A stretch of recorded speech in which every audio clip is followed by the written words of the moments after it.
When you need to build up your team to handle the growing chaos at work, use Indeed Sponsored Jobs. It gives your job post the boost it needs to be seen and helps reach people with the right skills, certifications, and more. Spend less time searching and more time actually interviewing candidates who check all your boxes. Listeners of this show will get a $75 sponsored job credit at Indeed.com/podcast. That's Indeed.com/podcast. Terms and conditions apply. Need a hiring hero? This is a job for Indeed Sponsored Jobs. एक गोष्ट आहे जिला म्हणतात विरुद्ध आहार. याचा अर्थ जर तुम्ही एक गोष्ट खाल्ली आणि दुसरी गोष्ट खाल्ली जी त्याच्या विरुद्ध काम करते तर अपाय फार मोठा आहे. जर तुम्ही काहीही खाल्लं ज्यात तमस आहे तर तुमच्या शरीराला सुस्ती येईल. आकलन शक्तीची पातळी हळूहळू कमी होत जाईल.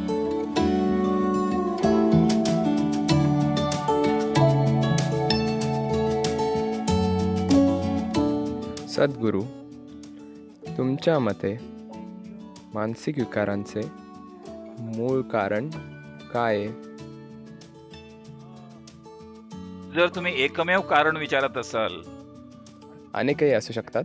हे पहा, एक गोष्ट आहे की ज्या पद्धतीने आपण खातो तो खूप मोठा भाग आहे मानसिक आजाराचा. ज्या प्रकारे आपण रसायनं आणि हार्मोनचं आज सेवन करत आहोत, न कळतपणे अनेक पातळ्यांवर तो एक गंभीर भाग आहे या पिढीच्या मानसिक आजारांचा. आपण कसं खातो, अन्न कसं आत घेतो, हे थोडंसं अवघड वाटू शकतं UK साठी, पण माझं म्हणणं जर लक्षपूर्वक ऐका.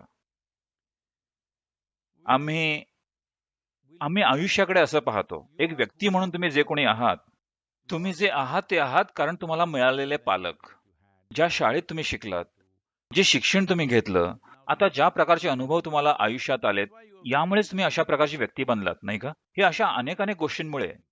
तर पूर्ण वेळ तुम्ही गोष्टी तुमच्या आत घेताय. जे तुम्ही घेताय ते फक्त माहिती किंवा विचार नाहीयेत.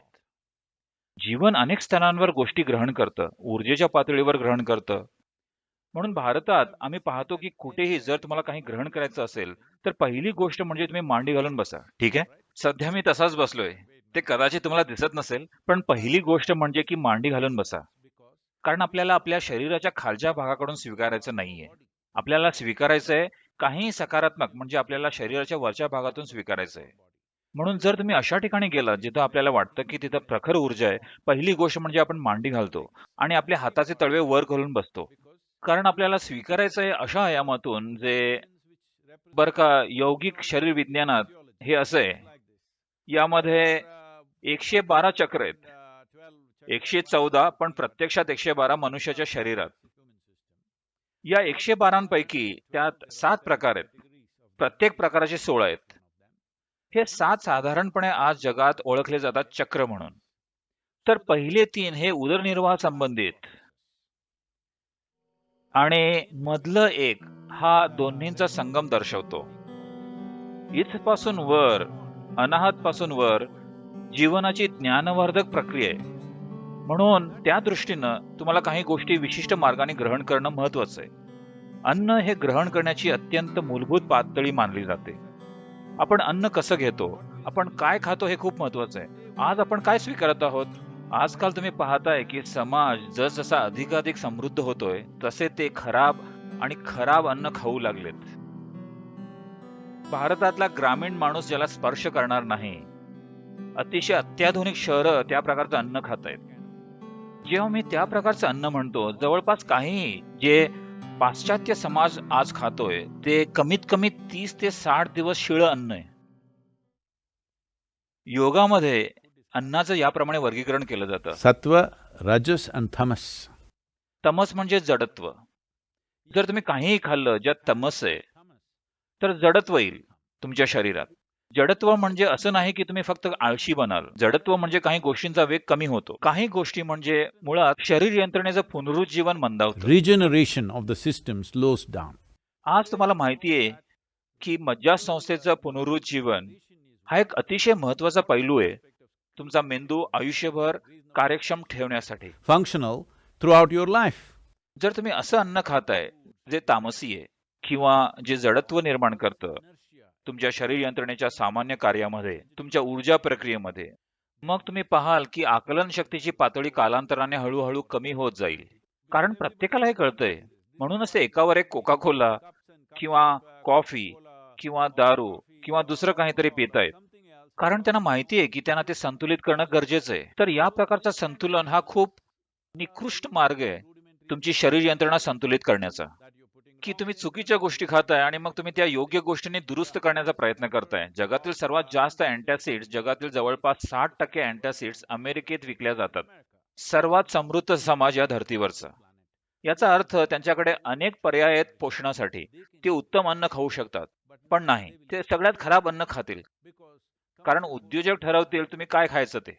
आता तुम्ही जाणीवपूर्वक खाऊ शकत नाही जे तुम्हाला खायचंय. मी फक्त म्हणतोय की जर सगळं ताजं अन्न झालं तर. योग संस्कृतीमध्ये जर तुम्ही काही शिजवलं तर तुम्ही ते खाऊ शकता जास्तीत जास्त 1.5 तासात, 90 मिनिटं. त्या वेळेत तुम्ही अन्न खाल्लं पाहिजे. त्यानंतर आम्ही अन्नाला हातही लावत नाही, कारण त्यानंतर त्यात तमस निर्माण होऊ लागतो, जडत्व यायला सुरुवात होईल. जर तुम्हाला प्रयोग करायचा असेल तर तुम्ही प्रयोग करू शकता. काहीतरी अगदी ताजं खा 1 आठवड्यासाठी, आणि मग असं काहीतरी खा जे प्रक्रिया करून 1-2 महिने ठेवलेलं आहे, आणि मग ते खा. तुम्ही पाहाल सतर्कतेची पातळी शरीर यंत्रणेमधली तुमच्या ते लक्षात येईल तुमच्या अनुभवात. पण ते पेशींच्या पातळीवर घडते. हे घडतंय. आम्ही याला ओजस म्हणतो. We call this ojas. याला इंग्रजीत कोणता शब्द नाहीये. जर तुम्ही पुरेसं ओजस तयार केलं, जो ऊर्जेचा अभौतिक आयाम आहे, जर तुमच्या शरीरातली प्रत्येक पेशी यात वेष्टिली असेल, विश्वास ठेवा, तुमची वृद्धत्वाची प्रक्रिया जवळपास पुढे जाणारच नाही. तुमचं पेशींच्या स्तरावरील वय जवळपास स्थिर राहील दीर्घ काळासाठी. काही चाचण्या त्याने माझ्यावर केल्या, आणि बरं का, ते म्हणतायत की माझं पेशींच्या स्तरावरील वय 25 आहे. बरं, मी अजूनही 25शीत असल्यासारखाच आहे. मी त्याच पातळीचं कार्य अजूनही करतोय. मी तेच वजन कायम ठेवलंय. सगळं तसंच आहे. हा काही चमत्कार नाहीये. प्रत्येक मनुष्य यासाठी सक्षम आहे, काही मूलभूत गोष्टींकडे साधं लक्ष दिलं तर.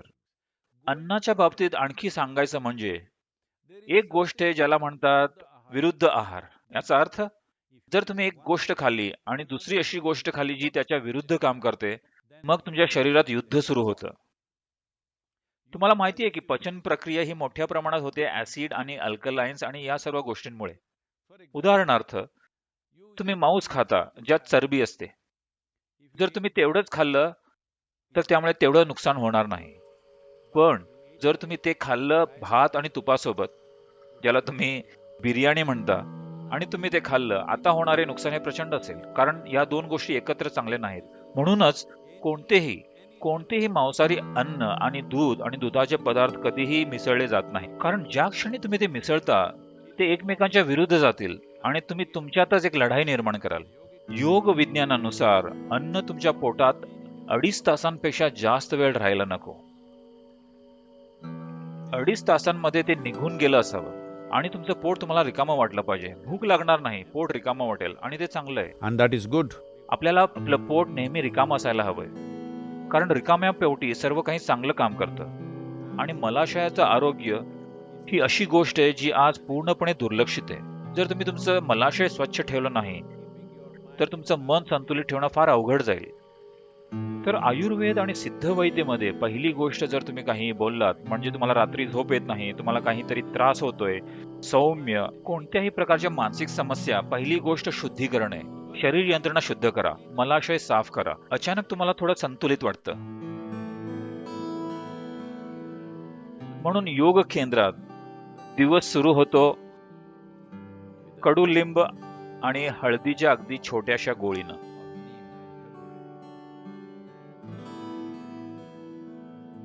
याचे अनेक पैलू आहेत की याचा तुमच्या शरीर यंत्रणेवर काय परिणाम होतो. एक गोष्ट ते ताबडतोब करेल, ते म्हणजे ते तुमची अन्ननलिका स्वच्छ ठेवेल. जेव्हा आपण स्वच्छ म्हणतो तेव्हा हा भाग, ही संपूर्ण पाचन प्रक्रिया, हा असा भाग आहे इथं जास्तीत जास्त इतर जीव असतात. तर या अन्ननलिकेत खूप सारे सूक्ष्म जीव आहेत. त्यापैकी बरेच जण आपले मित्र झालेत. आपण जगत आहोत त्यांच्यामुळेच, आपण अन्न पचवू शकतो त्यांच्यामुळेच, शरीरातील अनेकानेक कार्य त्यांच्यामुळेच होत आहेत. पण अजूनही असे बरेच आहेत जे आपल्यासाठी हानिकारक आहेत. तर कडुलिंबाचं वेगळेपण विशेषतः जेव्हा ते हळदीसोबत घेतलं जातं. जर या दोन गोष्टी एकत्र घेतल्या, मोठ्या प्रमाणात ज्या गोष्टी शरीरासाठी गरजेच्या नाहीयेत, त्या गोष्टी ज्या शरीराला हानी पोचवू शकतात, कोणत्याही प्रकारचे परजीव जे तिथे आहेत, या सगळ्या गोष्टी बाहेर फेकल्या जातात. हा काही परिपूर्ण उपाय नाहीये, पण हे मूलभूत आवश्यक वातावरण निर्माण करेल शरीरात शुद्धी करण्यासाठी. एक तर औषधाने किंवा आवश्यक क्रियाने तुम्ही ती सुधारणा घडवू शकता. You can bring about correction. हे आपण कसं लागू करू शकतो अशा एका व्यक्तीला ज्याला सध्या खूप त्रास आहे? त्यासाठी करुणा आणि प्रेमळ दृष्टिकोन गरजेचा आहे, सामान्य दृष्टिकोन नाही.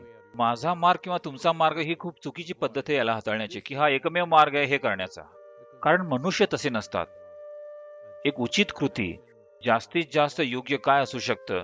चुकीच्या पेक्षा जास्त योग्य हेच काय ते आपण करू शकता. मला वाटत नाही कुणाकडे पूर्णपणे अचूक उपाय आहे लोकांच्या सध्याच्या मानसिक स्थितीबद्दल.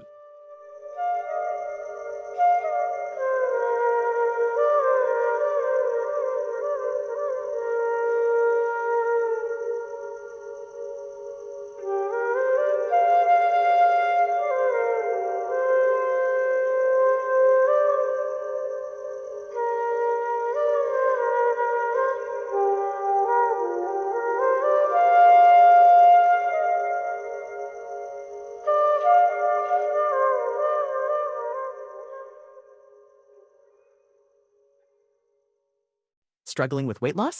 Prolon's 5-day fasting mimicking diet is a clinically developed nutrition program designed to promote fat loss while protecting lean body mass. Developed at USC's Longevity Institute, it assists the body in entering a fasting-like state that helps reset metabolism and target visceral fat. In just 5 days, Prolon offers a science-backed approach to weight loss without extreme restriction or guesswork. Get 15% off plus a $40 bonus gift when you subscribe at prolonlife.com/now.